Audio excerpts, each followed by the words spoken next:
Once the initial rejection trauma is installed right after birth, it creates an artificial center that sits close to our true center. Our true center is the source of consciousness beyond it all. This artificial center is the primary resistance to the flow of our consciousness, continuously generating strong friction in the form of negative energies. Protective shells form around this core wounding like layers of an inflamed onion, keeping it locked away and hidden in the unconscious. This is perfectly described in the myth of Lucifer, the fallen angel who was cast out of heaven and raged against God. It's also dramatically depicted by the French artist Alexandre Cabanel in his famous painting The Fallen Angel. Notice the sad, vengeful, raging eyes and the arm held protectively in front of his face. This symbolizes the core wounding and the protective layers forming around it. Over time, the artificial center and its protective layers become the default self most people identify with. This is causing a deep-seated and usually unconscious or semi-conscious sense of being unworthy of love, happiness, and existence itself. At some point early on, as a choice is made as in how we handle this setup, this choice most likely comes from the soul level. Either way, it determines whether you will be oriented towards service to self or service to others, to put it in law of one terms. The service to self choice is to completely seal off the whole pain body and lock it away in the unconscious as if it does not exist. This is how so-called narcissists are created. They are simply service to self-oriented people. The downside of this strategy is that it also completely cuts you off from your true center, which is the source of consciousness, love, and inner validation. Service to self people therefore desperately need validation from others, and they use gaslighting, manipulation, and control to get it. They automatically frame people as below them to compensate for their deep-seated and unconscious sense of inferiority and unworthiness.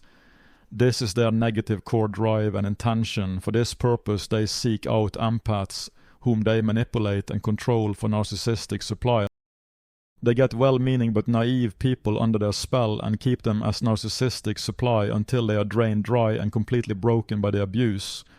Then they discard them and move on to the next one. The narcissist is basically trying to turn whoever is under their spell into everything they themselves repress and project. In other words, the drive of the narcissist is to turn people into a representation of their own repressed shadow. This way they can blame and discard the victim to avoid facing their own pain and trauma. The narcissists also protect themselves with a core belief of being perfect.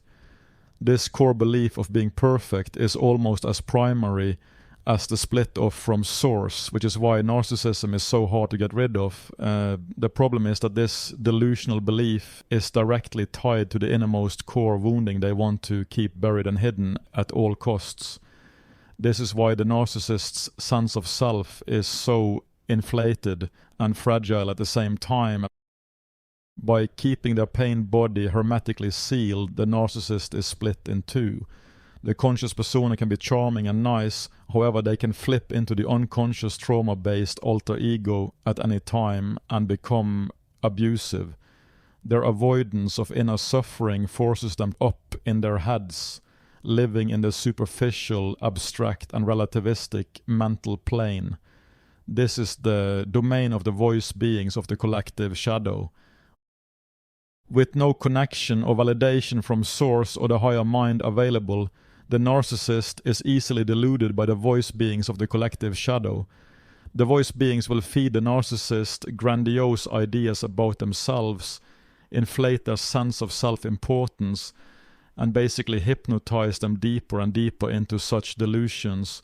This is how the collective shadow recruits people to become its agents.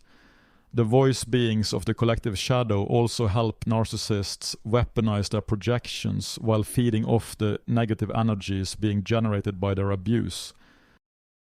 Since the narcissist's pain body shadow is completely repressed, they project it all onto other people as if it is their birthright. The masked persona is not really aware of what the trauma-based shadow side says and does, which makes them confusing to deal with. This flip-flop between the charming mask persona and the abusive trauma-based alter ego is also seen in many serial killers like Ted Bundy and Ed Kemper. The expression of the narcissistic coping strategy is obviously refined up the scale of consciousness. It's usually no longer abusive in the 400s, however, the constant need to be seen and validated for being, quote, great is still present at that level. The narcissist's whole fragile identity is built on comparison to others, which is why they must keep people under their spell to secure the supply they crave. Those who choose to be in touch with the existential suffering will typically feel victimized by it, not least since none of this is common knowledge. However, those who choose the honesty of admitting the pain to themselves, even if it's on a semi-conscious level, will remain somewhat in contact with their true center beyond the pain. The connection may be weak and distorted as you start at the lower end of the scale of consciousness, but at least you are not completely cut off from the source of consciousness, love, and inner validation. This is how service to others-oriented people are created, refining their suffering, victimhood, and self-pity into deep compassion as they grow in consciousness and move up the scale. The world is a mix of service to self and service to others oriented people, as well as a large bulk of undecided people. The undecided people still have tendency towards one or the other, but they have yet to start working in either direction in any meaningful way. They are what is known as NPCs until they start polarizing towards service to self or service to others. On a global scale, this has been going on for all of history, a narcissistic and psychopathic ruling class serving the collective shadow versus a victimized public under their spell and control. The collective shadow has been the organizing principle for the whole planet throughout all of history. This is why everything has been upside down in this world. The collective shadow can only pervert and invert perspectives, not create. This also explains why everything seems like a big conspiracy. It has all been orchestrated by the collective shadow. The ultimate expression its service to self-agents have been working towards for a long time is global totalitarianism, known as the New World Order. When Trump won in 2016, it was like a stone being thrown in an anthill. The collective shadow and its agents instantly doubled their effort to regain control. The split between service to self and service to others oriented people became obvious, and many of the undecided NPCs are forced to make a choice these days. This process is known as the Great Awakening. Bashar has called 2026 the year of disclosure. So far it looks like it, with the Epstein release and UFO files from the Pentagon. There are also rumors of a Trump disclosure speech circulating.